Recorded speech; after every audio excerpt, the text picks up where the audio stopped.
Hello, everybody, and welcome. Welcome. We're just admitting everybody into the group, the room, which is fantastic.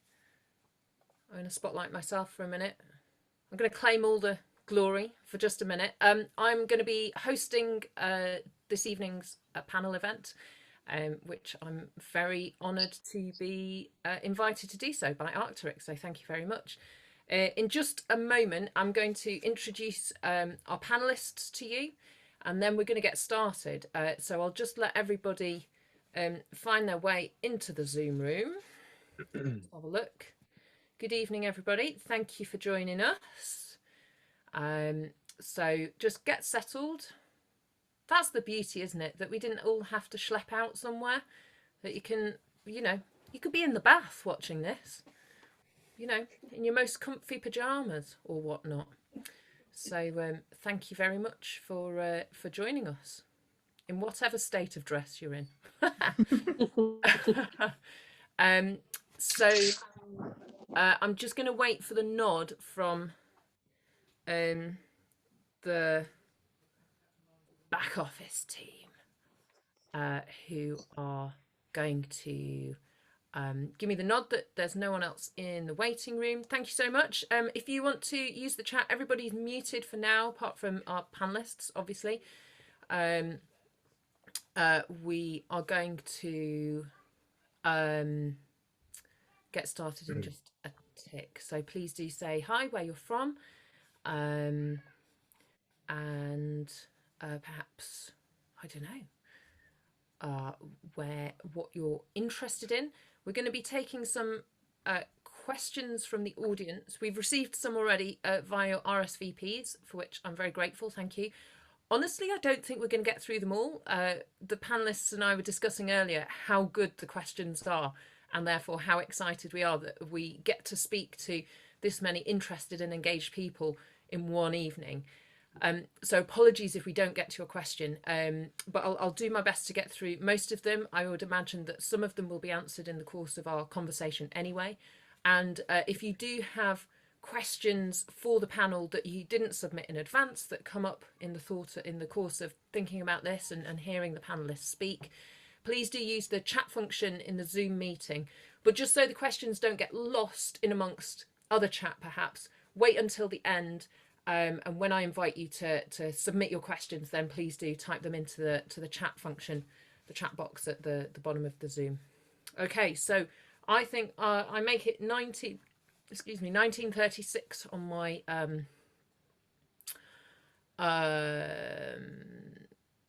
watch. So I think let's get started. And if we have anyone else joining us, then they can catch up. Let's start with that.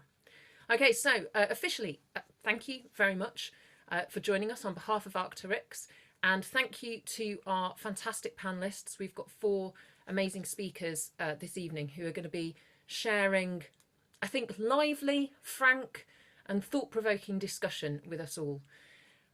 We are going to be recording this webinar, so if you don't want to be visible, please do turn off your video. And we're going to be using a transcript service so that we'll be able to provide a transcript of the whole conversation afterwards. And that's going to be available to all guests following the event. Okay, so let's frame, I think, the question. What are we talking about tonight? We know that the outdoors isn't as diverse as it should be.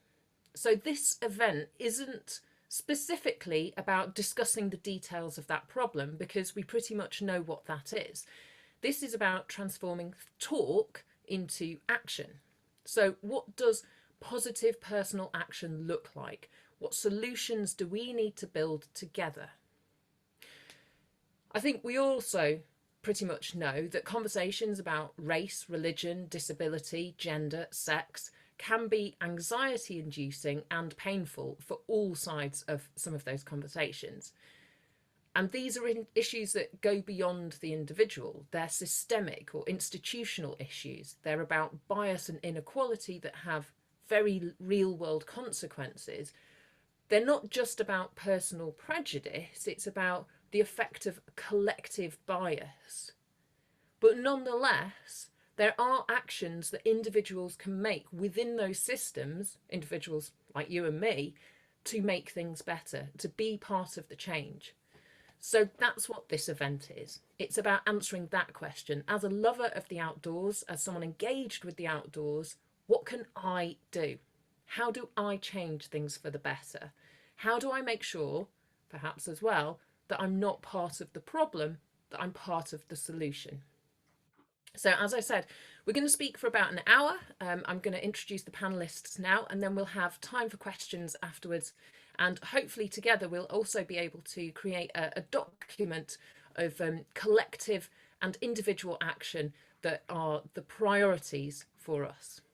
Okay, so I'm going to unspotlight myself, and instead I'm going to introduce our speakers, our panelists for this evening.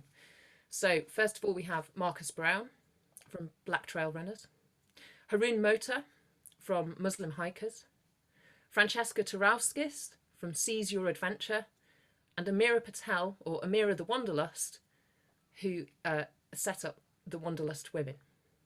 So first of all, if I can go to you, Marcus, if you'd like to introduce yourself to everyone this evening.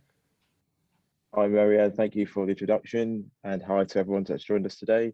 I want to start off by a couple of random facts. So the first fact is I can juggle, but obviously that's not why I'm here today. Secondly, I'm a Guinness World Record holder, but I can share that a bit later. I'm based in London. I'm a runner. I've got 2 kids, married. I'm a 6-star world marathon major finisher. I basically started running as a bet, and it kind of carried on. I enjoyed it. It's a really good thing for me, both physically and mentally. I've gone from a 4:55 down to sub 3-hour marathon, and for me it's just more about the journey, enjoying the process and being the best person you can be, as opposed to just focusing on the times. I'm a podcast host. Check out A Runner's Life podcast. It's on Apple, Spotify, etc.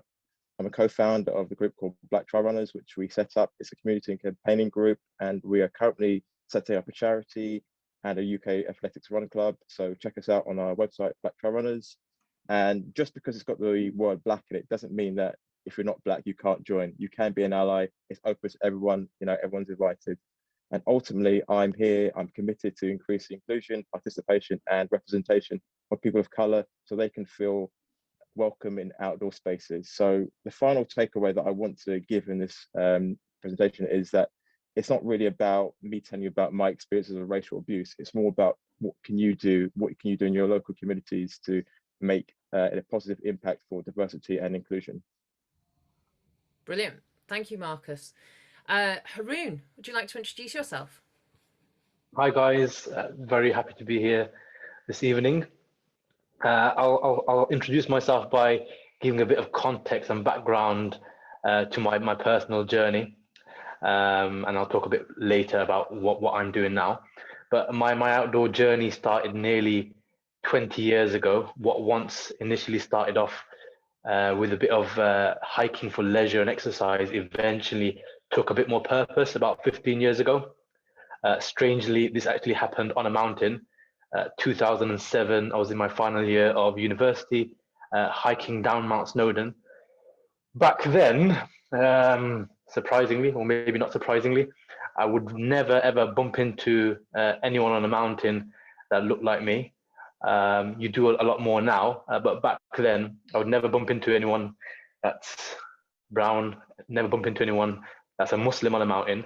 However, this one time, I thought my eyes were kidding me. I was walking down Mount Snowdon, and in the very, very far distance, I could see what I thought was like little brown faces.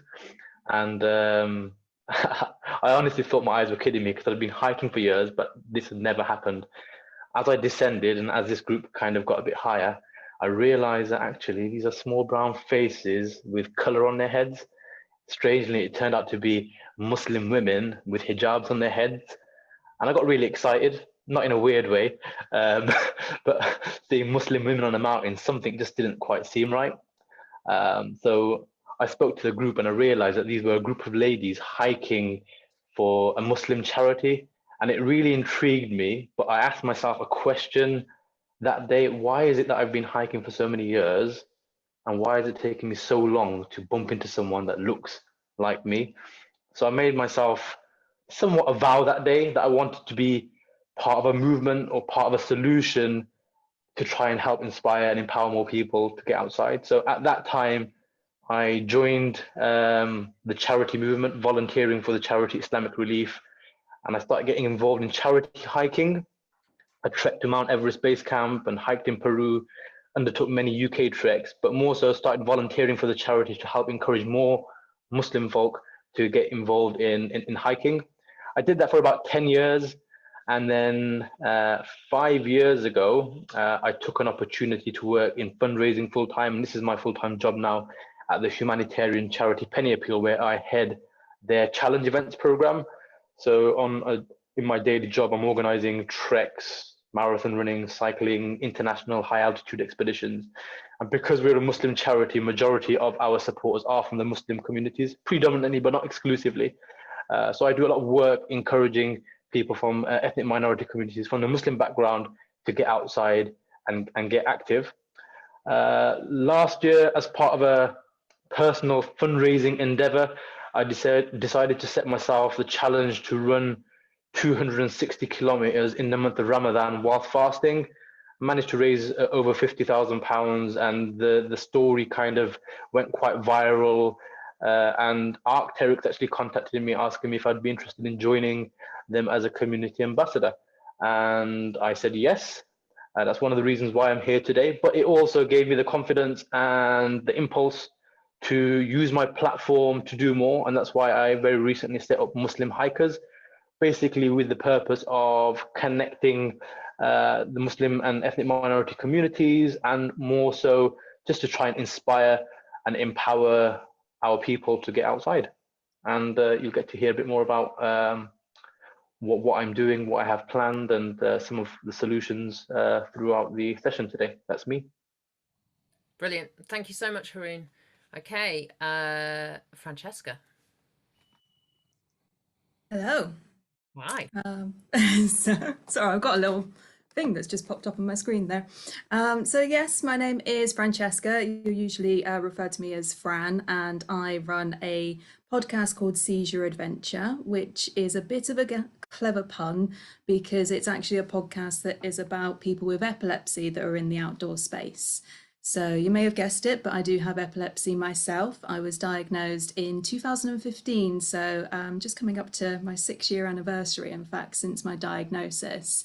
And I'm very happy to say that since I was diagnosed, I've gone on to medication and I haven't had any noticeable seizures since my diagnosis. So I'm in a really good place with my epilepsy.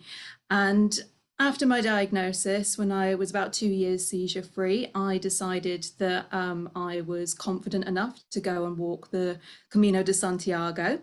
And that is obviously quite a long way to hike. And I decided to do it by myself. It took me about a month to do, and I did break it up a little bit. I had some my boyfriend and my sister come out and join me for a couple of days off, as it were. But during that hike, it was something that personally was obviously quite a big thing in terms of reconnecting with my body and trusting my body to do something very physical like that. But also I was finding that there are a lot of people on that walk that were surprised that I could do something like that having an epilepsy diagnosis. And they also didn't necessarily know very much about epilepsy in general. So I was starting to advocate about epilepsy when I was doing the hike, and I continued doing that when I got back. So I started Seize Your Adventure. It became a blog first off, just getting people to write some stories, but I really wanted to share the people behind the diagnosis and the people behind the stories. So it turned into a podcast very quickly, and it is a medium that I had to pick up very quickly. I never learned to be a podcaster or audio producer, but I'm finding that it is something which is just it's a great way to share stories, particularly when you are talking about something like epilepsy, which for the most part is an invisible condition.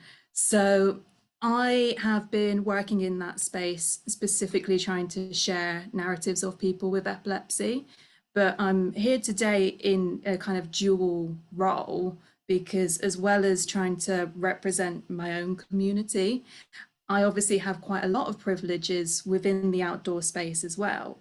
And because I have my own platform, I am at the moment the only person that is sharing lots of different stories about epilepsy within the outdoor space. I have been really thinking about the way that I can use that platform and the way that I can use my skills and my the privileges that I do have within the outdoor space to start expanding that into diversity in general. So yeah, a little bit of a dual role here today that I'm hoping to both share a little bit and learn from folks as well. Brilliant. Thank you so much, Fran. One of the questions in the chat was, will we be able to share the handles and links that some of our speakers have already mentioned, panelists have mentioned? Yes, don't worry, you don't need to hastily be Googling them or desperately trying to make notes. We will share resource after the event so that you have all that information. And also, I'll get them all to remind you where you can find them and get more of them at the end. Okay, our final panelist to be introduced is Amira the Wanderlust. Hi everyone, hope you're all well.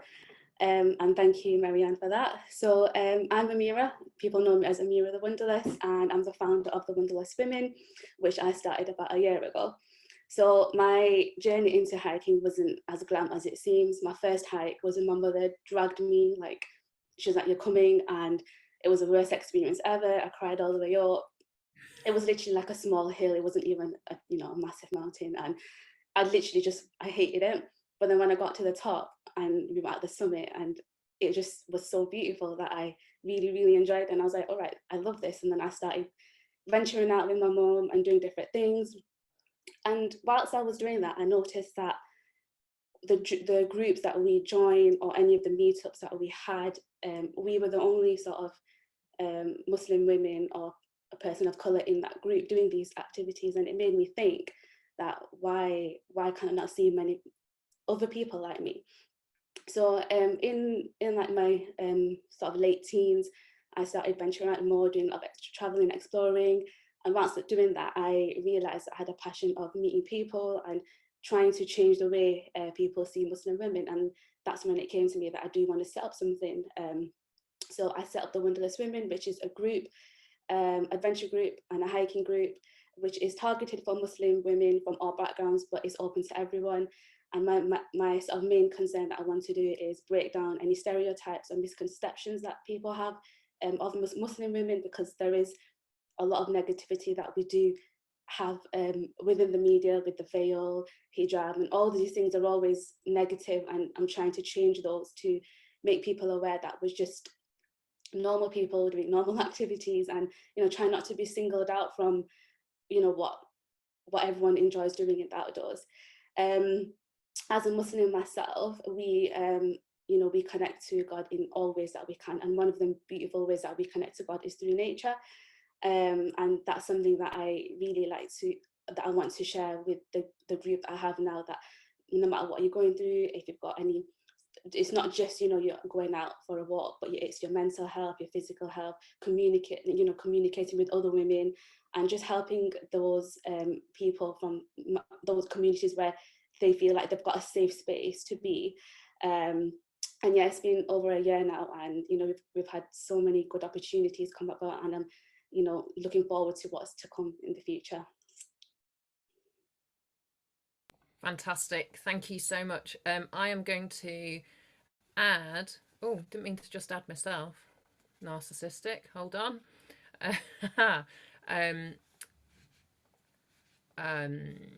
Marcus, where have you gone? Thank you so much. Okay, so, and Fran, there we go. All right, brilliant. Okay, cool. So if you want to just keep our speakers in view, you can go to the speaker view and you should be able to see all 5 of us, well, panelists plus me, and hopefully I won't do too much talking. Okay, so guys, I'm going to start with a question that came in from the audience in the registration period of this event.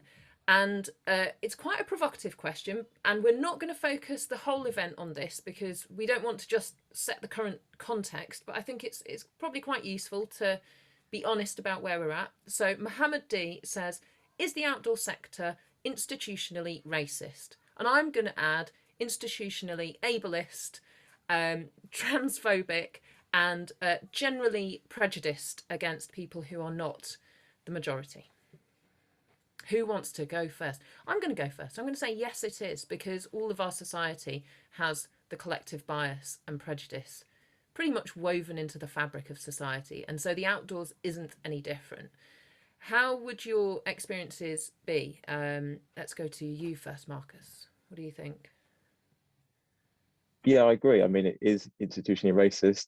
There's the things that you do see and the things that you don't see. You know, there's little micro biases that occur that you can't always pinpoint, but that's one of the sort of difficulties that we kind of have trying to explain and to people that don't look like me. So yeah, I would agree. It is. We could really go into a rabbit hole of the whys and the whats, but yeah, quite simply, yes, it is. So we do have an issue to address. What Yeah. do you think, Fran, in terms of disability, hidden disability, as well as that intersection, I guess, of, like you say, there's some privilege that comes with your position. Yeah, I mean, definitely within the disability and the ableism within the community, the outdoors is well, the adventure sports in general, and sports in general does tend to be very much about the, you know, further, faster, and that kind of thing, which I tend to do the opposite when I'm focusing on my stuff, and focus on doing it within my abilities. So yeah, it is very ableist in that sense. Again, though, not necessarily individuals. Whenever I've been with individuals, they're always very accommodating for whatever type of ability you are with. But in terms of the institutional racism, I'll just kind of like share something which I learned myself over the past year, essentially, which is that I always had in my head that institutional racism was a thing, that was something that I understood. But I only realized over the past year that that doesn't mean that there's racism in a system or an institution. It means that racism built that system. That system is in place from a racist history. And that's what we're kind of dealing with when we're talking about the big racisms and institutional racism. It's not necessarily an institution, it is the system. So how does that insight, which is super valuable, how do we use that to actually start unpacking what needs to happen, both on an organizational level, but also on in terms of personal action, Fran? So, from a personal action, I think it is ironically just to bear in mind that it's not personal when we're saying that it is racist. It's something which we all have our hidden biases. And something that my boyfriend often says to me in terms of when people don't know about epilepsy is that's a good thing because it means you've never experienced epilepsy. And I do think it's similar with individual racism. It's a good thing that you don't understand racism because you've never experienced it. But if somebody else is saying that they have experienced it, you have to listen to that and listen and look into the reasons that that has happened. So yeah. Even though that can be painful, and it feels like I think often it can provoke defense or explanation rather than an engagement, can't it? Amira, Haroon, do you think things have changed over the past year or so, perhaps since last summer? Lots of organisations, lots of individuals took long, hard looks at kind of the state of the nation, or perhaps the state of the world. There was a lot of conversation, a lot of Instagram outrage, a lot of statements made by organisations. How much do you feel that's actually motivated real change? How much do you feel it's been hot air and actually the real, you know, the difficult stuff that needs to come afterwards is being slower to happen? Amira? So I definitely think in the past years, especially after the BLM movement, and then with lockdown, that whole period, there was just a lot of, it became like the new trend, like diversity. And it's like there's groups that have been doing, you know, that have been working for people with from ethnic backgrounds and who've been trying to do this work for such a long time. So why are they being recognized now? They've been doing this for so many years, and like Haroon said as well, like, you know, the work that he's been doing. And even when I look back at, you know, my own experience of, like, my mom, obviously she was into the outdoors and she did a lot of things, but it's like, why is everyone suddenly interested now in what can they do?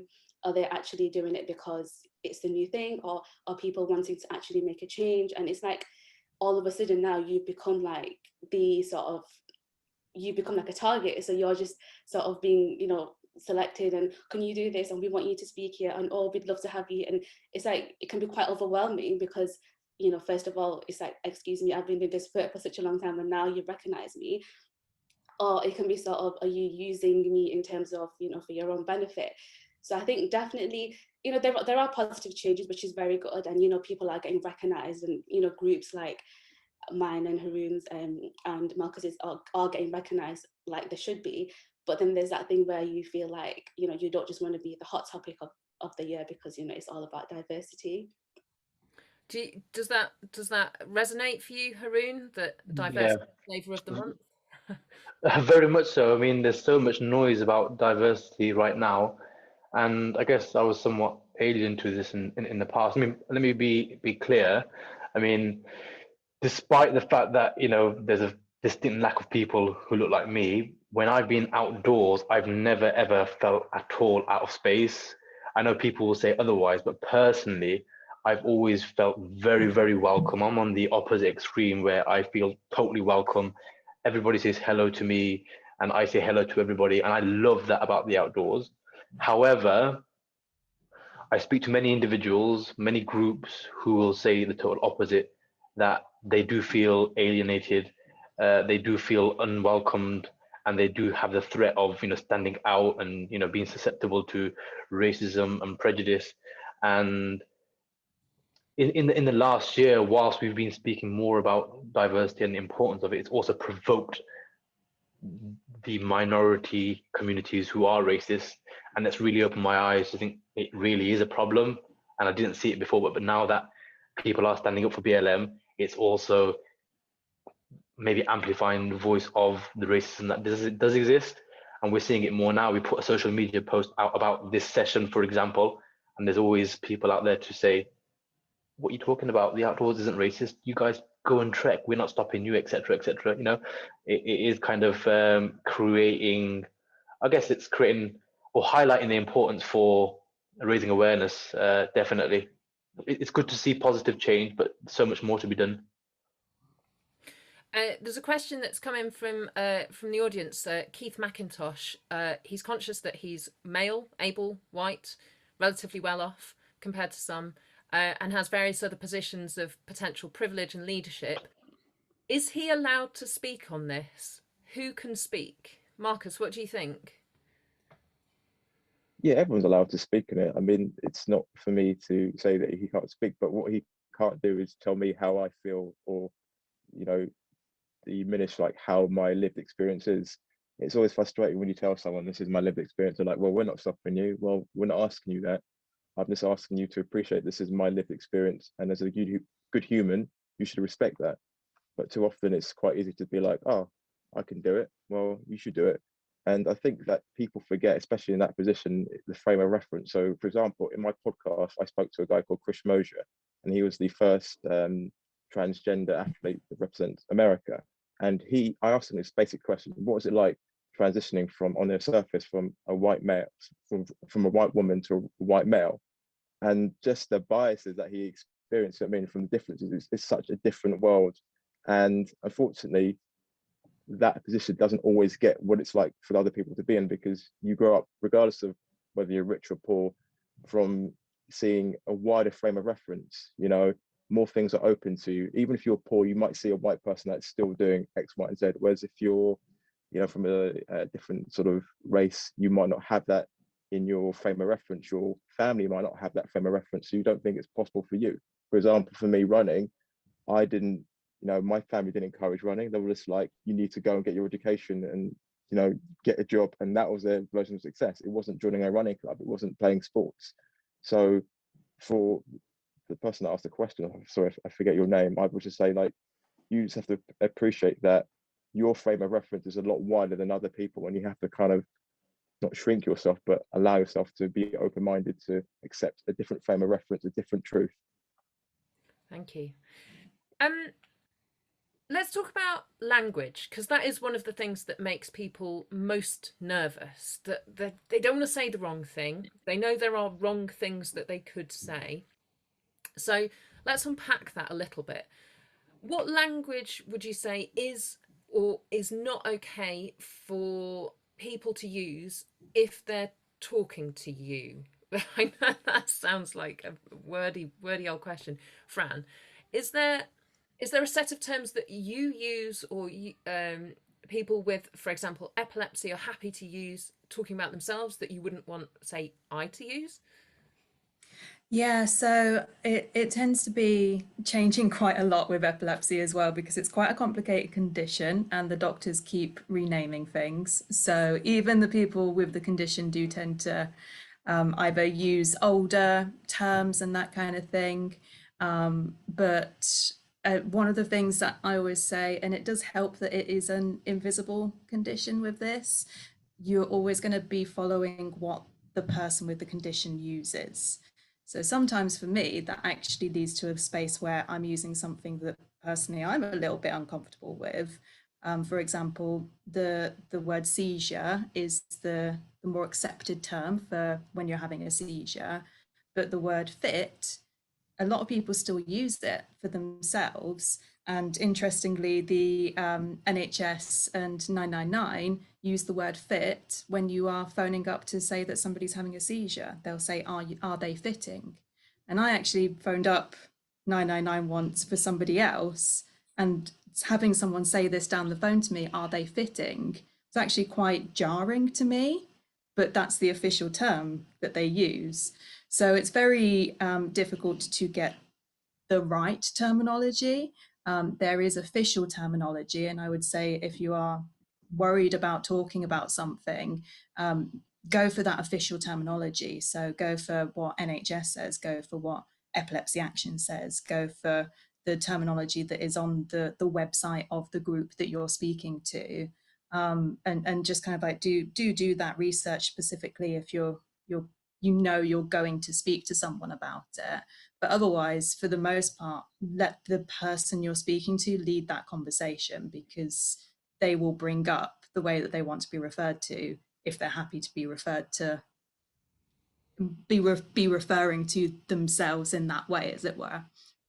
So actually, so it's not as simple as ask, but it's be part of a conversation rather than assume that you know the terms that you are going to label this person with.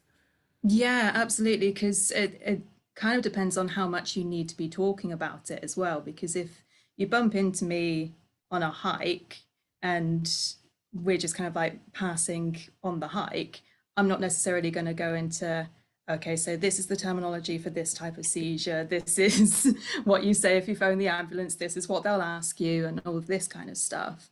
But if I am going to be spending a length of time with someone, then yeah, I'll go through more of the technicalities, and I will, I'll be okay and say to them, do you have any questions, and that kind of thing. So I think, yeah, it's obviously a difficult terrain to navigate when you are trying to find the right words. I think that we all, from all sides, just need to be aware that it is difficult terrain and people are going to get it wrong at different points. Personally, I don't get offended because I know how difficult it is for myself to find the right words about epilepsy sometimes. So yeah, it's yeah, definitely about having that dialogue. And if you are the person that is learning, let the other person lead that dialogue. Haroon, what about, you know, the acronyms that do the rounds, not just in conversation more and more, but also within organisations? So BAME or BME or minority ethnic or ethnic minorities. How do those terms make you feel, and what are your thoughts on that? What's good, what's bad, what's ugly? Strange question. I mean, generally speaking, I don't think I have an issue at all. That's what I thought. However, recently I was contacted by someone on Instagram offering kind of climbing opportunities for our communities. But on the poster, it kind of said something along the lines of climbing for BAME communities. And I don't know, something didn't quite sit right for me when I was reading that. Like, it just seemed very sort of tokenistic. There's a place for when you can use this type of language, and I mean, I use it personally all the time. But when it was used in that regard, and surprisingly, I didn't know what was wrong with it. I was reading it, like, is that right? Like, you're creating a poster because you want to. Maybe it's in good intention, but you're creating a poster. It just didn't look right. As in climbing opportunities for BAME communities. I don't know. Like, what do you think about that, Mary? And does that sound weird?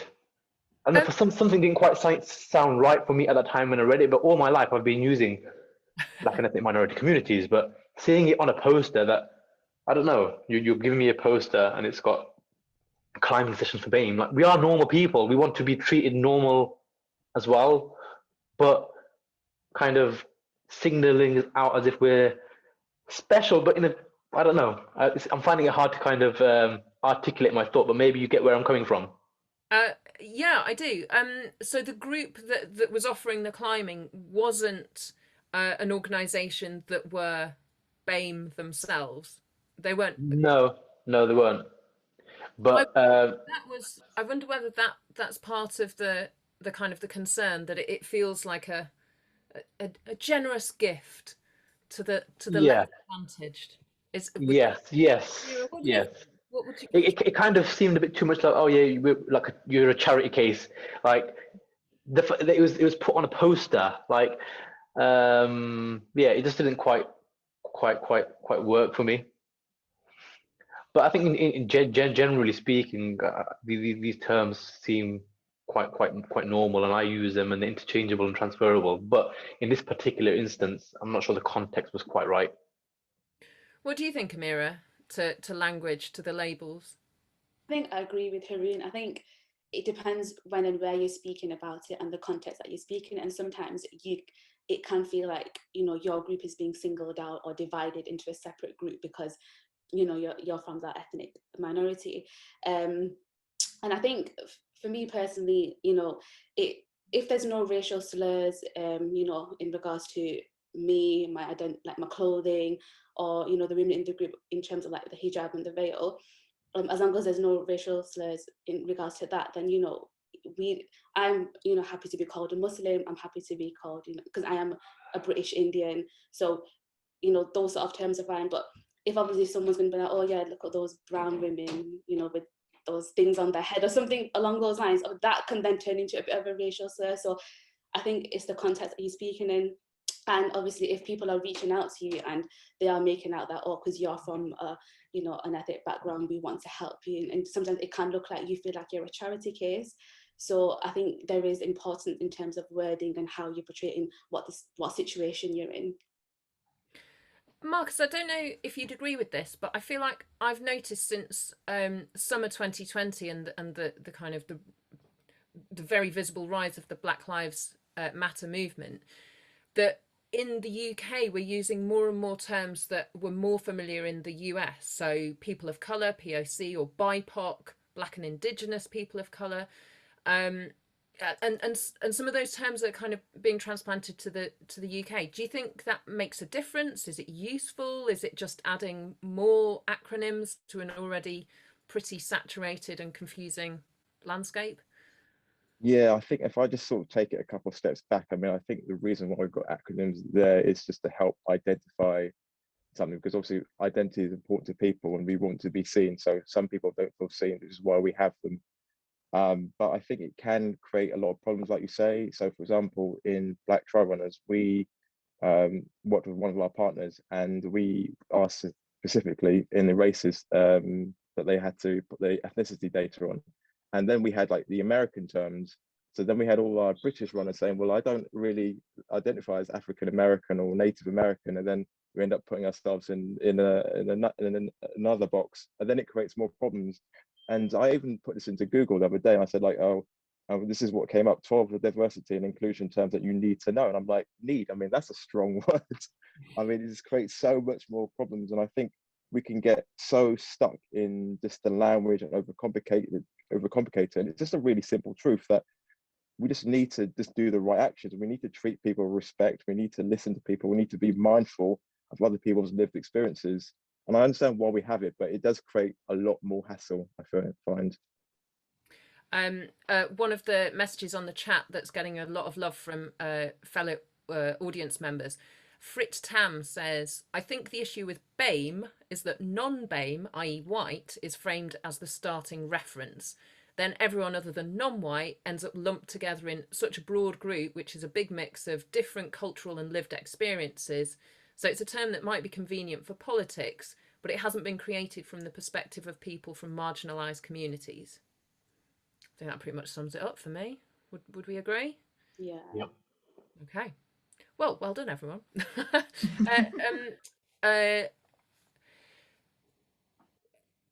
Here's a provocative one. Amira, why set up a group exclusively for Muslim women to go hiking together? Are you making things more divisive by doing that? So if you've never done hiking before, first of all, and then you come from an ethnic background, you've not been brought up within the outdoors, so you've not been brought up with camping, hiking, skiing, and all the other activities, and then you look different, and then you have, obviously, you either you wear the hijab or the veil, and if you've got all these things and you want to, and then you don't see any sort of representation of how you look like in media, outdoor branding, or whatever it is, for any person who's interested to even do that, it's going to scare them a little, and they are going to feel sort of, is this for me? Can I do it? But if when I started hiking and I was going into these groups, I was the only person there.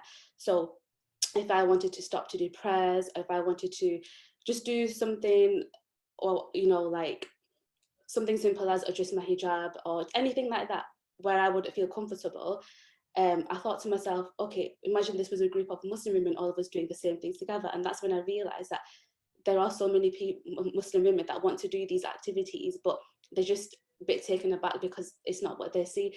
So when I created this group, it was to create that safe space for them, so they don't feel, whatever their fitness level is, whether they've done hiking, whether they've never done it, whether they wear the hijab, whether they don't wear the hijab. And even though it's targeted for Muslim women, it's welcome to everyone. And even within Muslims, it's not just, they are from ethnic background, because a lot of Muslims aren't from ethnic backgrounds, they're from all different backgrounds. So it's just someone who's not dealt with any sort of racism or any barriers, or someone who's not dealt with the feelings that they feel when partaking in an activity. I don't think they don't understand, why we have these groups. Only, someone coming from that sort of background would understand why we have to sort of create that space. And it's to encourage and, get people engaged more into the outdoors. And I think because there's so many misconceptions and barriers and stereotypes, if we don't come together as a community to help, advocate, help to get rid of those, no one else is going to do it. Like, not so, like, for my group, so many people were into, wanted to go into the outdoors, go hiking, but they just literally didn't want it because they felt like it wasn't for them.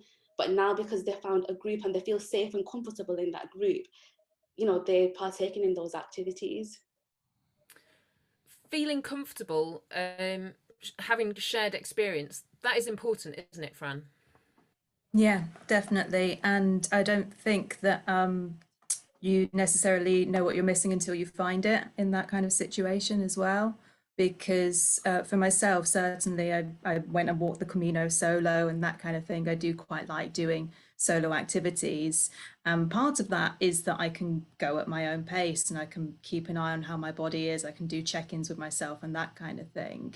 But a couple of years ago, I in 2019, which feels like it was last year, but it wasn't now.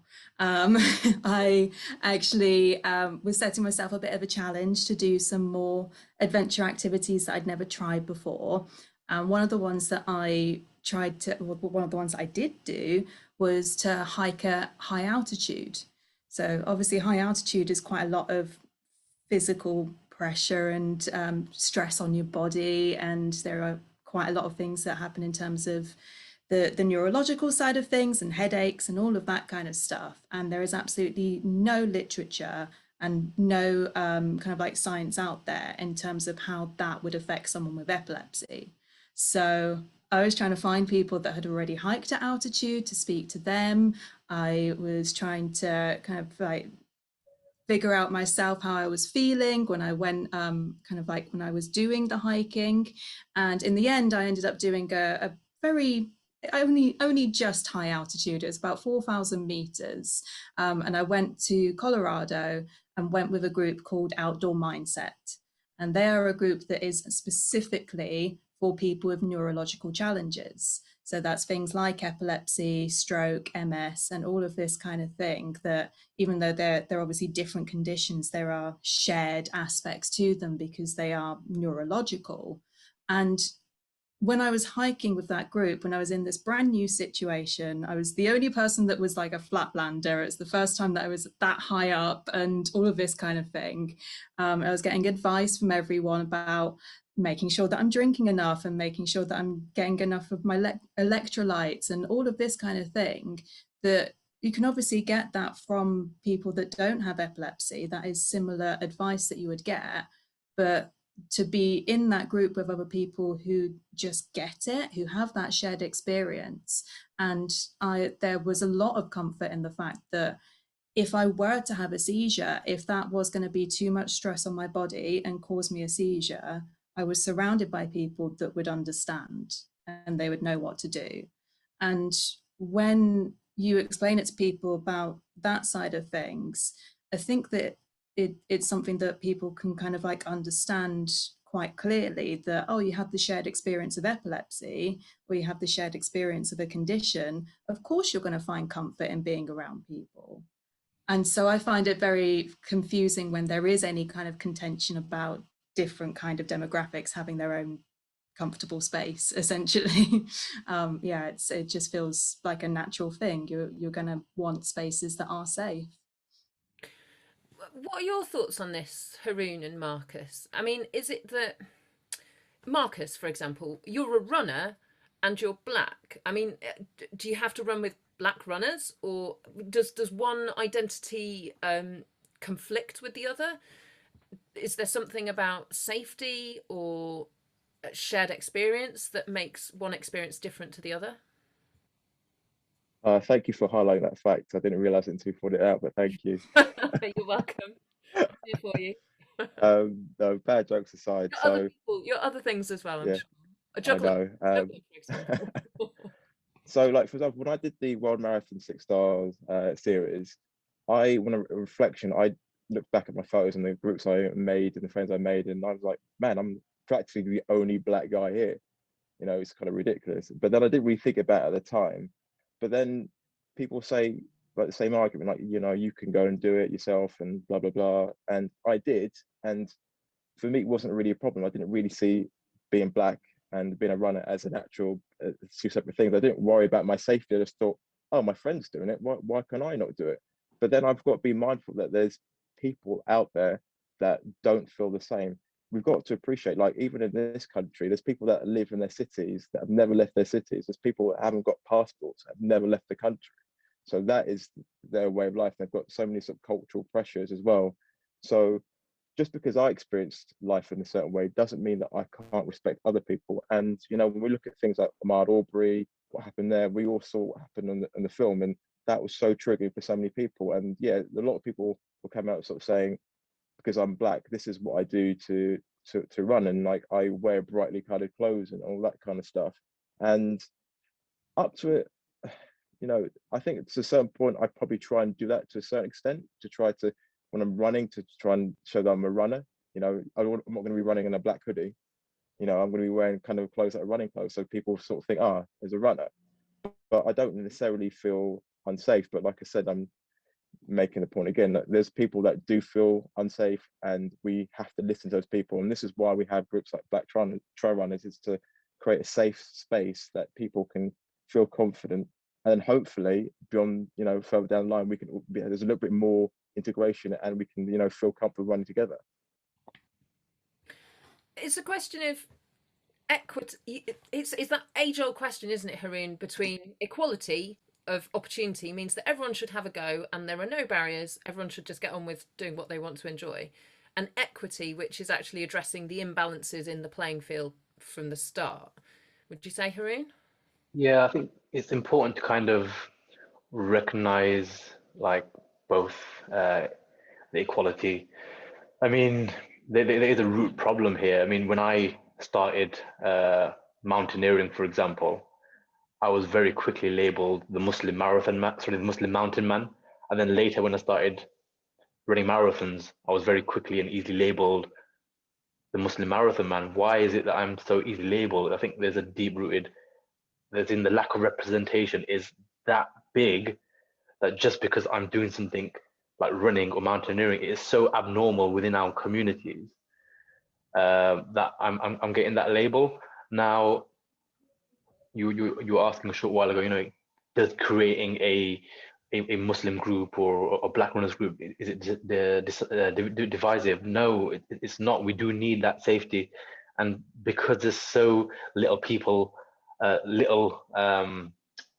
so such a lack of role models. For example, when I grew up, I didn't have anyone to look up to, and they always say you can't be what you can't see. So I think it's important for us to collectively do more to improve representation and to inspire and empower our next generations. And I think we have to acknowledge that as much as we say there's a problem with diversity outdoors, there is also a problem within our own communities, and we need more support to be able to better represent ourselves and empower our communities.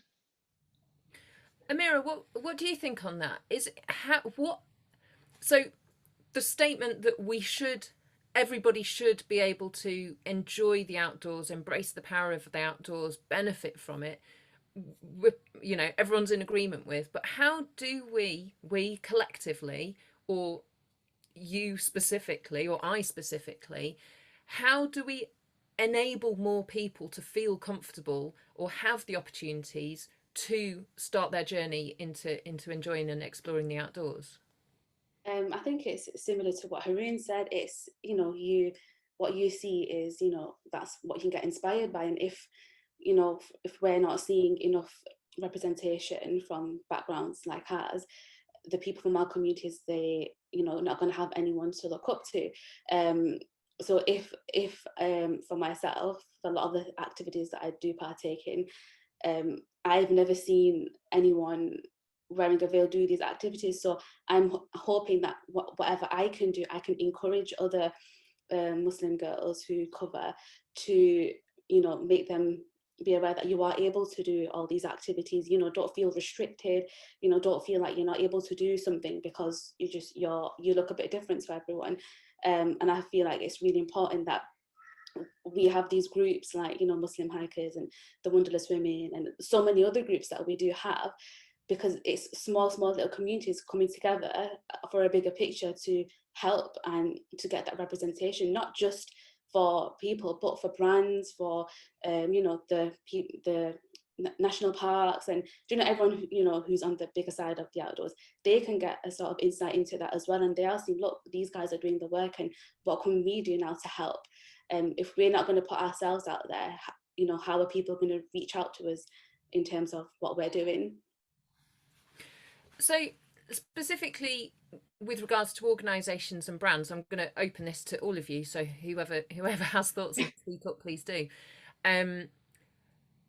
There has been a shift, I think, over the past just shy of a year, I guess, of there being to some extent more representation in marketing, in adverts, of a Black face, a Muslim face, someone who has a visible disability. How much do you feel that is a marketing ploy, or a token, and how much of it is brands sort of sincerely trying to adjust who they're marketing to and who they want to appeal to and who they want to become part of their community? I think it's all those things really. You know, some of it's cynical, some of it's genuine. It was one brand that I've had some dealings with, and I reached out to them and they said, no, we've got a diversity expert. And I was a bit like, well, I'm black, I'm pretty sure that qualifies me for something. So I didn't get that far. And then there's the other side, you can just be like, oh, okay, yeah, put me on your cover of your magazines and all that kind of stuff. But then is it the real change that we're looking for? You know, it's nice at the beginning, you know, we all jumped on the bandwagon of, you know, put us on the cover of certain magazines, but what we really want to be doing is to be in the positions where change actually happens, you know, making the decisions, you know. It's okay to be in the magazine, but are you making a decision of who goes in the magazine and what they're wearing? I just don't want to be the person at the end of that conversation. So it goes a lot deeper than that. And I feel some brands are doing some things really well organically, and you could tell it's kind of snowballing from that. But some of them are quite reactionary, and I speak to some brands and I'll be like, yeah, we're going to do this, and then they go quiet, and it's still quite quiet now. And it just sort of goes to show that it's not really a priority. They're just doing it because it's popular. But then also they feel pressure as well from people going, oh, why are you getting all this wokeism type thing, tokenism? We don't want to hear that. And then they get scared off and don't do anything. So it's a hard one. Francesca, you're laughing. Yeah. Oh, I'm talking It's- to Fran because it's all getting a bit woke. No, I think it's like Marcus was saying, it's that I don't want to be cynical, but there is the question of how much money is being put into looking like you're doing something and how much money is going into doing something. And obviously, so many of these things, they're not, these decisions aren't being done in public, so we don't necessarily know. We have to judge companies and brands based on what we can see, which is possibly why they are visibly doing things. But in terms of kind of like it is a systemic change there. Like Marcus was saying, it's looking at the people that are making the decisions about who to go on the front of the magazine. And like Marcus said, it's those little things like what clothes they're wearing and do those clothes fit? Are those people that are putting on the magazine that are of different body sizes? Quite often you hear that they don't have the clothes that fit. So they're visually doing a good thing, but they're not walking the walk. And it's I think that it's difficult as consumers to necessarily look at a brand and tell whether they are doing the stuff behind the scenes. And I think that as consumers, we do have quite a lot of power to be able to kind of like say, these are the kind of things that we want to see happen. But at the same time, brands have a particular demographic which are already buying their clothes and their items. And you know that there's going to be talk going on behind the scenes in terms of how to not alienate the current customers. And yeah, I think it is something which is a very big question that we're not necessarily being invited to talk about just yet. Do you find it disturbing, though, the very idea that increasing diversity might alienate the core customer? I mean, that in itself makes me shudder. Yeah. Yeah. I mean, you would hope it's not the case, but you can see I can imagine the cogs ticking behind people that are putting the money where they're putting the money, essentially. They're looking at who has money to buy things, and they're going to advertise to those people.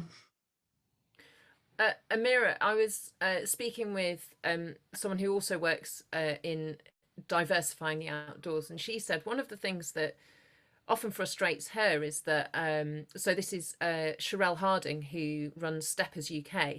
She was saying one of the things that really frustrates her is that when she's talking to organisations about their work and perhaps how they can work together, it's often as a sort of charity case, a kind of an outreach to the community, rather than embracing the fact that there's a whole group of people who are would-be and willing consumers, if only the brand made an effort to say, come into our shops and spend your money with us. Yeah, I think that's bang on, because yeah, obviously, you know, the outdoor brand and you know, they've had that sort of market for the people who are, you know, typically into the outdoors. But you know, the world is developing this, you know, like I said, now diversity has become such a massive topic and everyone's talking about it. So I know that so many people are aware of all the, you know, different types. So, you know, in terms of size, shape, modest wear, and, you know, sort of having that inclusivity in terms of clothing, and other things as well. So I definitely think that if obviously a company wanted to speak to someone, then, you know, have those conversations with the right people who are able to then give you feedback of, okay, we need this, we think this would do well, and speak and know that there are, like you said, so many different communities now that are, you know, are out there. And, you know, their voices do need to be heard in terms of what can we actually do, you know, to help within brands and magazines and, you know, sort of clothing and kit and stuff like that. So for you specifically, and for the Wanderlust women, Yeah. are there specific things that you need or want in clothing and kit that aren't provided?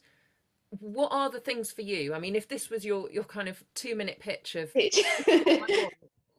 Oh my god, I've got 2 minutes, right?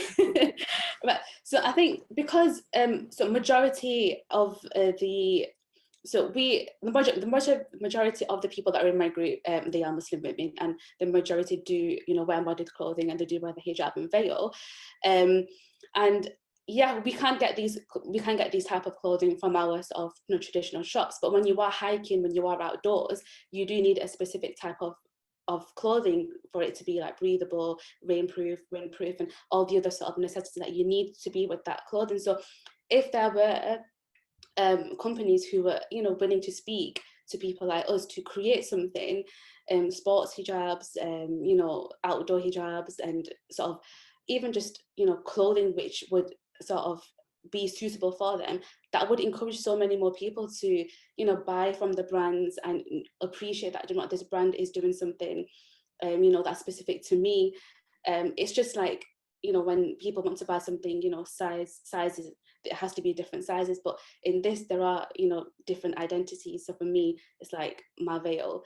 I know that I could never go into an outdoor shop and buy something like this, and I don't think I'd expect to do, but it's nice to be heard to say that, you know what, I know that I go outdoors and I know that this would work so well for me, this would be, you know, suitable, and these sort of features would help. I think if they were to listen, I think that it could be a start of something. But I think, like you said, it's our voices being heard in that sort of area. And I would imagine that there are lots of other outdoor enthusiasts who also would love modest clothing. Yeah. That also performs on a kind of level where it can cope with the British weather or physical exertion. Yeah, no, definitely there is. We've just seen someone say a Gore-Tex hijab. we've heard of sports hijabs, but yeah, we don't have an outdoor brand pioneering in that regard. But I'm sure Amira would, and many Muslim women would appreciate that. Haroon, you're an ambassador for Arc'teryx. Just tell us a little bit about what Arc'teryx are doing in this space. Yes. So in terms of Arc'teryx's commitment to diversity and inclusion, Arc'teryx has an internal committee made up of a group of employees across the business who are seeking to learn from the community to lead change around justice, equity, diversity, and inclusion. Arc'teryx also has a community grant program. So the community grant program is offering grants to local grassroots initiatives and businesses. And also when selecting the recipients of the grants, we're asking what they need, whether it's cash or whether it's gear or even a mix of both. And the grants are given openly, trusting the partners or the organizations to, you know, use the funds as they see fit for creating positive change. And where possible, the ongoing support is given, year on year to build committed relationships that are going to affect change in the communities. Arc'teryx is also having Do Right Days. These are opportunities to leverage the business for positive change and social impact. So they have these Do Right Days where 100% of profits on these days are given to support groups that are seeking to understand the challenges that their communities face. And also throughout the pandemic, the Community Relief Fund was responding and offering funds to local groups and organizations that had been affecting positive change within their communities during the challenging year.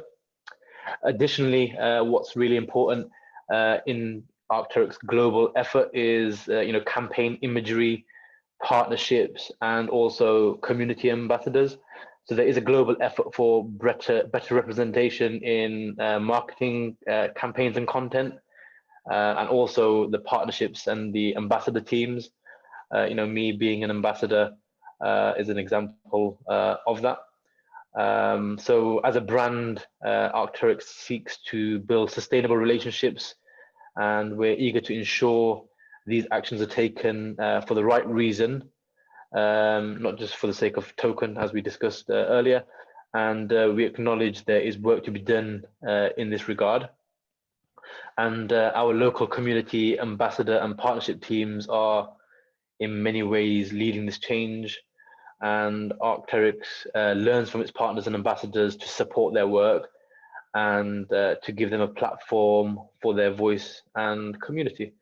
And I guess the reason we're having this very insightful and important discussion here today is because I myself suggested this idea to the marketing team at Arc'teryx, and they were very happy to approve of the idea. And it's fantastic to see we've had over 100 people sharing their feedback and getting involved in the discussion, and that's a testimony that Arc'teryx is trying to do their part in this space. Yeah, so thank you to you and Arc'teryx for enabling this and bringing us all together. Let's just to wrap up this section, why don't we go back to specific individual personal action? I know we've got lots of outdoor professionals in the audience. I'm judging that from the questions that are coming in. Representatives from outdoor charities and organisations as well. How specifically, what questions, people get nervous about asking questions because they don't want to ask the wrong question or inadvertently offend. And so sometimes people just ignore or hope that it's not going to be an issue. But what questions would you want, say, an outdoor provider, a course leader, something like that, to ask you or to be open for that conversation in order to facilitate your group and feeling as comfortable as possible, have your needs met as best as possible, so that you and your group can have the best experience? Let's start with Amira. I guess it's about asking open questions and not closed questions. So not assuming things. If someone's asking you something and they're genuinely interested, you're able to, give your answer and give your thoughts. We're not expected for everyone to know everything, but if you are asking closed questions where you're assuming things, then obviously you are going to feel like, this is what I hear all the time. And I guess, some people are aware of what's needed, some people aren't. And I guess the best way is just to speak and to say, if someone wanted to find out about my group and what I'm doing and why I'm doing it, instead of, assuming that they're doing this because X, Y, and Z, actually speak to me and be like, okay, why, what can we do? And just being very sort of direct with me and asking in terms of how we can, make the session or adventure more inclusive to you. What can we do to change things? Is there anything that we can add, or would you need female instructors for this? Do you have the right type of clothing? Would you need, so things that just you know, where I can be like, okay, yeah, this is what I need, this is what, instead of, you know, are you sure you're going to be able to do this? Or will your group, you know, be able to do this? Are you sure that they can do this activity because they've got hijabs on? Or, you know, those sort of questions are what sort of put people off in the first place. So I think it's just having that open conversation in the first place. And Haroon, what would your thoughts be if you're approaching an outdoor provider, perhaps with your group Muslim hikers? Are there questions that people should be asking you? Questions that you don't want them to ask you? I'm not sure about what not to ask, but it is very helpful when they ask open questions and they're ready to willing to accommodate whatever our needs are. I mean, it's very commonly known that, you know, Muslims have requirements to pray, and these prayer requirements exist wherever we are, as is, say, you know, consumption of halal food, for example. So in terms of outdoor providers, we want to be asked these questions rather than sometimes feeling awkward to request to be accommodated. And sometimes that's difficult, you know, you're at a course or you're on an expedition and, you know, having to ask as if you're putting the provider on a burden because you want to be accommodated. That's not a nice feeling. Yeah, so you want to be asked, and if people can be as open and willing to accommodate, and I think that's really important to us. And Fran, from your experience engaging with adventure sports, but also having a condition that you need to manage, what's your experience been? Has it been a problem? It has in some instances, yeah. And most of the time it's not at all. And when I've signed up to things, there is quite often that open question there, which is, do you have any medical conditions and that kind of thing. So I think that those kind of questions obviously work. Being on there, it is the space to open up. And when you have a medical condition, the onus is on you to say and disclose it, because you won't necessarily be able to tell from looking at me. But there is certainly have been providers where they haven't expected anybody to say yes to that question. And they, for example, a couple of times where I've ticked the box for, yes, I have epilepsy, and I've had one provider phoning up and doing a really good, is there anything else that we can do to support you? And another provider doing the really bad, we don't think that you are capable of doing this. Here's what we want you to do so that you're safe. And I mean, I laugh because I'll cry otherwise, because it really made me angry. It was one of the first things that I did after I came back from the Camino. I went to this provider, and they came back with me saying, we don't think you're capable, when they obviously didn't have any idea about the condition, and certainly not about the way that I live with it. Obviously I have the good caveat now of, I walked across Spain by myself, I think I'm okay, but not everybody has that. And it needs to be not just an open question, but an open conversation after that as well. Not a kind of, you have the question and then, oh, we've ticked a box now. It is have the question to open the conversation. That's not even microaggression, that's just aggression. Yeah.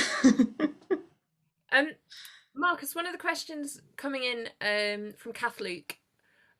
Oh, now I don't know how to phrase this. So you're out on a trail run. Would you want people to be welcoming and say hello, not be surprised or judgmental, but just say hi?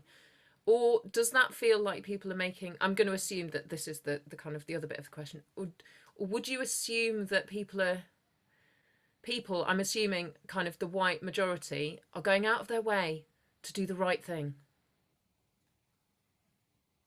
I don't really like the question, to be honest, because it almost seems that we can solve diversity just by saying hello, how are you on a run. It's a lot deeper than that. And what we're trying to do, for example, Black Trail Runners, is to look at three things: access, skills, representation. And, you know, there's a lot more wider things to that argument than just going, hi, how you doing? And me going, hi, how you doing? Or fist bumping, you know, the conversation is a lot deeper than that. So say hello by all means, but that's not enough. Yeah, that's not your quota for the year for diversity. Done. It's got to be a bit more than that. Okay.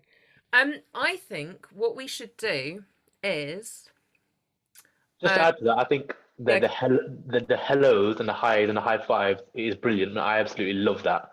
That the interaction I get on mountains is like, I love it. Not to say it's invaluable, it is important, but of course there are deeper issues. But for those who do go out of their way to say hello to an individual, or when we're out on a group, I mean, I absolutely appreciate that. And sometimes the little things do go a long way. If people are already feeling somewhat alienated, or if some people are feeling somewhat stared at, sometimes just that hello, oh, actually, I was assuming that they were staring at me, but no, they were just intrigued to see people they haven't seen me before, but they said hello and they were happy to see us and they asked us where we're from, and that conversation, that dialogue is really important, and I think it does go a long way. do you get a bit, is there the risk though that you get a bit frustrated with doing, you know, you want to just go for a walk in the hills and you're having to, you know, do the diversity thing, speak on behalf of a community, represent. I mean, Amira, when you're out with the Wanderlust women, Yeah. do people stop and want to have a whole conversation with you about, you know, hijab or prayer or being a Muslim woman and how you're allowed out of the house without your menfolk? And I don't know what the questions might be, but I mean, Yeah, the best one is always, oh, it must be your first time. Well done, girls. And I'm just like, I'm literally like, why? Why does this have to be my first time? And then I'm like, no, I'm actually a group leader. I'm taking this. And then they're like, oh, and then they get so shocked. And I'm just like, yeah, like Haroon said, you know, it is nice when people say hi, you know, and especially for me, sometimes I just say hi first because for some reason, well, not, you know, I'm not saying everyone, but there are, you know, people where they just get scared when they see someone with a veil, and only I know that feeling because I wear the veil. And it's like you wanting them, you know, as soon as I get that sort of vibe, I'll be like, hi, and they'll be like, hi, and you know, we've sort of broke that barrier. So yeah, it is nice, obviously, to say hi and hello. And you know, if people are generally interested, you know, you can speak about what you're doing, etc. But you know, sometimes it can be, you know, we just want to go for a walk, and you know, why are you asking me these questions? There's so many resources out there. And again, you know, assuming that it's our first time, or assuming that we've never done this before, or assuming these certain things. But generally speaking, you know, everyone is quite welcoming and friendly. But there are these sort of certain times when it can, you know, sort of become like, we just want to come for a walk, that's it. okay, I think we've reached the point in the evening where we should collectively, panelists, well, you should actually, I'm just gonna be the scribe. Tell me, what positive personal action do you want the attendees here tonight, and hopefully this will disseminate much further across social with the transcript online. What is it that you want people to do? Practical, specific things. I'm going to share my screen. Oh, hello. Hang on. It's disappeared. That's fun. Hang on. I'm going to share my screen.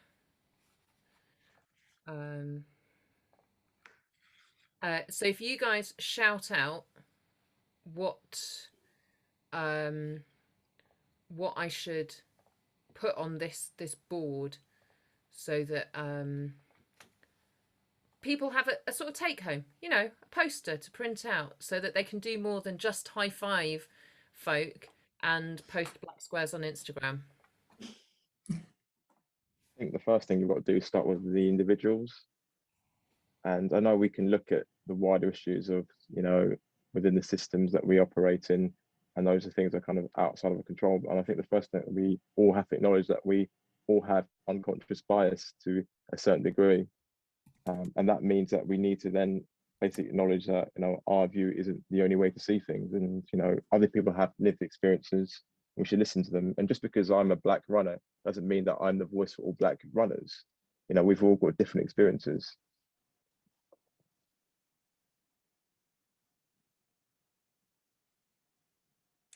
I will throw out a very specific one, and I would say go ahead and follow All the Elements.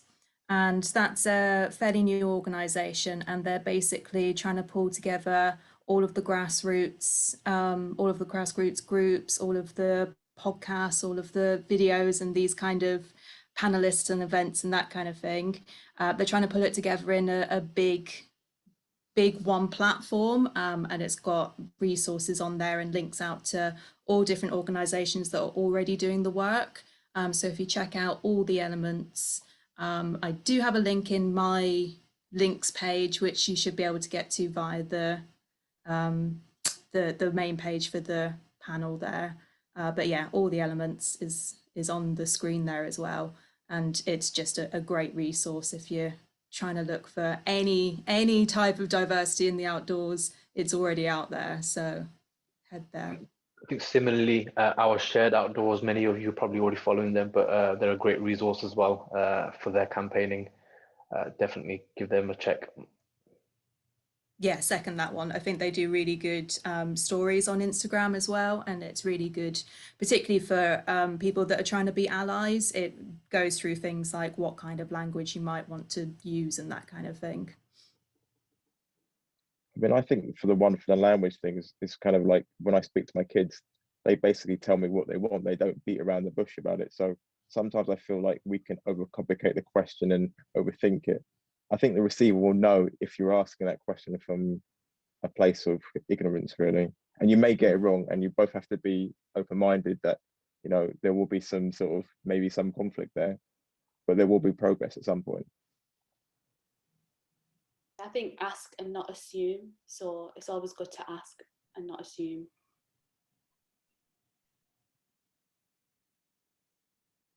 And I'm going to be the one that brings it up, because the panelists will know I went on a little bit of a rant about it during our pre-talk, but have budgets and put money where the work is already happening. So there's some of the folks on the panel and some of the folks that are out there doing the work. They have things like Patreon. They will have places where you can do donations. So individuals can do donations to places that are already doing the work. And obviously it's not to say that these things should act like a charity, but the money helps. Money helps. Organizations should have budgets for diversity, and individuals should consider kind of like putting money towards diversity if that's what they want to see. What about individuals as consumers or members of organizations? Do you mean like running groups? Yeah, or if you're, I don't know, a member of the National Trust or the British Mountaineering Council, or you like buying your gear from Arc'teryx, or whichever brand, other brands are available. I mean, like, for example, one of the facts that we found out through Black Trail Runners is a very low percentage of people from a non-white background that attend the UK national parks. And I mean, those figures are out there, and they can ask themselves the questions of like, what are we doing to make people that don't feel like the majority feel welcome? There's so many things, and we talk about access, you know, giving people access to do these things because it's travel, it's cost as well. So I think that's on a bigger level like that, but then also it can be expanded to a local level as well. I mean, just because you're a part of a running club doesn't mean that you can't challenge, you know, do the majority of people look like me, and is there anything that we can do to make people that don't look like the majority feel welcome here? Can we ask them? Do you know what I mean? It's like what Amira said, sorry. You know, just don't ask, you know, don't assume, just ask. Just to follow on from that point as well, I have another factoid, as it were. Because of my epilepsy, or partly because of my epilepsy, I don't drive. And so I have to get to places without a car, essentially. And one of the things that I found out over the past couple of years is that national parks, 93% of visitors arrive by car. And so if you think about that statistic, the people that don't have cars aren't going to national parks. And then looking into that even more, if you have a look at the type of people that don't have cars in the UK, there's 19% of people that don't have access to a car at all. 40% of Black people don't have access to a car. I think it's 33% of mixed race. All of these statistics are kind of like out there to back up if you want to do kind of like big changes. The statistics are starting to come through so that we can start kind of like making big changes. And that's something that organizations and brands can look into. I think that literal access and transport is one of the biggest issues when we're talking about the outdoors. But also individuals, offer people a lift, get a car share going. These are little things that you can do. It is stuff that, you know, I don't necessarily like asking for lifts, but if somebody offers it to me, then I will definitely take it. Just another one for individuals. I know, Fran, earlier you mentioned donate where the work is already happening, but that level of support doesn't necessarily, of course, donations works, but you know, if you're not donating, then you know, follow individual groups online, social media, stay in touch with what they're campaigning for, whether you're following Black trail runners or Black Girls Hike or Muslim hikers or any other minority group. You know, follow their work, support it, share it, and stay informed with the issues or the matters that are important to them. And I guess that's a good form of education to stay up to date with. And I think that's important for organizations and brands as well. Of course, we're looking for organizations and brands to support us financially, but it's important that they don't just speak with money. It's important that they understand the issues, the needs, the why, and I think that's paramount. Yeah, it's a really good point. And oh, sorry, go ahead. No, sorry, it's fine. That's everyone. Oh, who's going? I'd say. Am I going? Yeah, go on. So I was saying that, you know, a lot of companies and brands are like, oh, we want to do this and we want to change, and what can we do? And there's always like what we can do, but it's like, okay, then you want to do that, so then the ambassadors that you do get, you know, why are they always typically, you know, a white male or a white female? Why can't you want to make changes for diversity, but you need to have the right information from someone who's a diverse person. So, you know, expand who are becoming ambassadors, you know, so we are able to give that input in what's needed and what changes are needed, you know, in terms of the outdoors and outdoor spaces and, you know, gear and kit and supporting groups, etc. This was a I question. think let's go beyond that sort of ambassador role, because I find with a lot of brands, they sort of do that signaling with an ambassador, but they don't really take on board the value that they can give to the company in terms of like the research and that kind of stuff. So I feel like brands need to almost move away from that ambassador role into a bit more of a partnership up to a certain extent, to take them a little bit more seriously and sort of take on board their lived experiences a bit more. But can I just go back to a point as well that I just mentioned earlier about kind of organizations supporting each other, and I think it's also important in this space where you've got diverse groups. Also, I think it's strength in numbers, it's strength in unity, and you know, we can be guilty with as well in terms of like, you know, just focus on Black trail runners, but you know, there's things happening with harassment to women whilst running, you know, what's happening with Asian Americans right now. I mean, there's so many things that are happening to our fellow man. Do you know what I mean, that we all kind of need to be kind of mindful of. I mean, just because it's your group doesn't mean you've got to stand up for your group. And I feel people just need to kind of work together. And I think if there's better strength and unity, then I think more change and a broader level would happen. It was one of the questions that came up from the audience. Do you think that there can be real change in the broader landscape if there aren't changes in the executive suites of organisations and companies? I mean, should we be urging those organisations and brands to actually demonstrate their principles in their, the CEO, the head of all the different corporate departments as well? So who's that question to? All of you? It's kind of more of a statement because I feel like the answer is clearly yes. Would you agree? Go on, Haroon, you can answer. So I didn't even quite register that question. Oh no. All right. Well, Am I allowed to put something on? Am I permitted? I was going to say senior leadership. Make your senior leadership teams representative of the people you ought to represent. There you go. It's long, so small you can't read it. All right. Any more in terms of focusing on personal action, things that you want someone to do, who you're going to meet on the street when you're out for a run, who you're going to meet on the trail when you're next out for a walk, with or without your group? What do you want them to do or not do? Or the work that they should be doing when they're not out engaging with the outdoors? Any more thoughts? Or should we pause it there?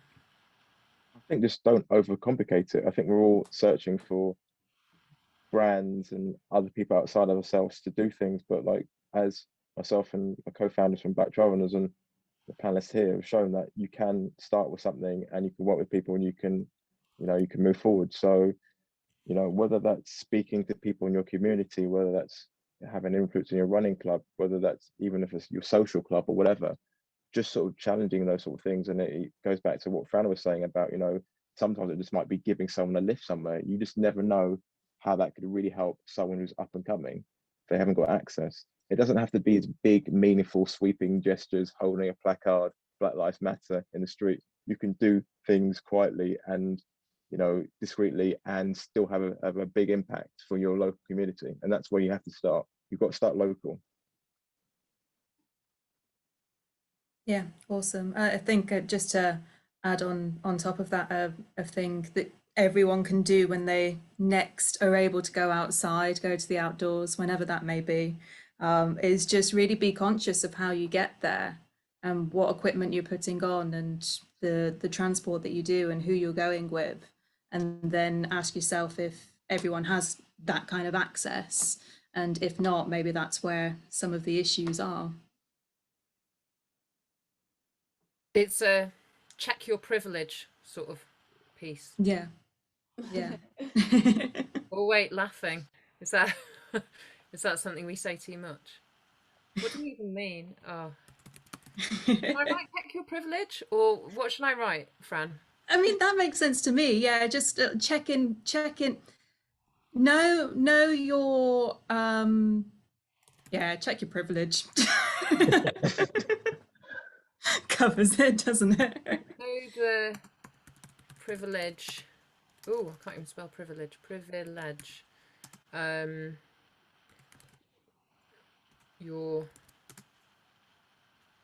You have? Yeah, or recognize it. Just recognize. Yeah, that's a good one. Like it. All right, brilliant. Nice one. Thank you. I think this can be a work in progress, and for those of you in the audience, I know you're super engaged, and I've been loving checking in with the chat. I'm sorry we haven't had a chance to get to all your fantastic questions. We will save the chat, so any other organisations that have received a mention in the chat will also pop into the resources, and we will include that. I'm going to stop sharing this now for a minute.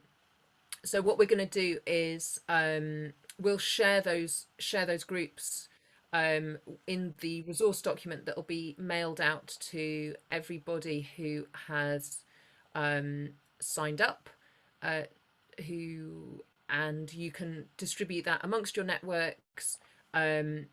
as well. I'd encourage you to distribute as widely as possible. So there'll be resources from our panelists, as well as broader talking points, and we'll share a PDF of the Miro board as well, the post-it notes, so you can check in and remind yourself things that you might want to do.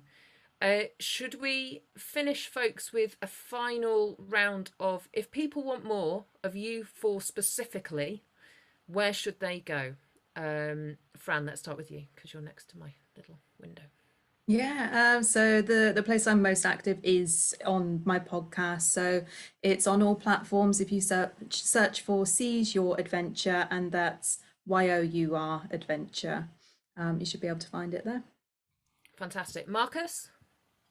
You can find me on Instagram at themarathonmarcus. Unfortunately, Marathon Marcus was taken by several people, so I had to get put there on first. So there. And then podcast, same as Fran, a Runner's Life podcast and the Checkpoint podcast. Fantastic. Thank you very much. Amira? Yeah, so you can follow my personal journey on my Instagram, which is Amira_the Wanderlust. And then all the group work that I'm doing with our group is the Wanderlust Women. And you can follow me there and all the great things that we're getting up to. Brilliant. And Haroon? I can be found on pretty much every social media platform out there. You can even find me dancing on TikTok. Search my name, Haroon Mota, and you'll find me mainly on Instagram, but I also like to tweet a little bit as well. And if you find us there, you'll find links to Muslim hikers and also the charity work I do with Penny Appeal as well. Fantastic. Well, it just leaves me to say thank you to the four of you, Fran, Marcus, Amira and Haroon, for your time, for your generosity, for your sharing your experiences, thoughts and expertise. Thank you to the audience for joining us. I hope you agree that I've found this really interesting. It's given me a lot of, hopefully we're all going to come away from this feeling a sense of action rather than despondency, a sense of work to be done rather than the burden of prejudice that is difficult. It's a wicked problem, but we can all make an effort and be part of that solution. As I said, we'll be sending out further reading and resources to all the guests who RSVP'd to the event, and please do share that as broadly as you can with your network, because I think the more of us engaging with these conversations, the better the future can be for all of us, and the quicker we can diversify the outdoors. If you are interested in climbing outside, this is a plug for the next Arc'teryx online event. There is an Access to Climb webinar which is coming up next month, and it's specifically focused on climbing in the Lake District, and it's with a chap called Adrian Nellums. So this is aimed at particularly people who might be familiar with indoor climbing but maybe want to use this summer as their first experience to get outside and climb in the great outdoors. So that's I think it's a free event, and you can register on the Arc'teryx website, and that event is an evening event on the 9th of April. So head to Arc'teryx or follow their social feeds and you'll find that Arc'teryx UK. So that's it, guys. Thank you so much for your time. Thank you, Fran, Amira, Marcus and Haroon, and good night to everybody here.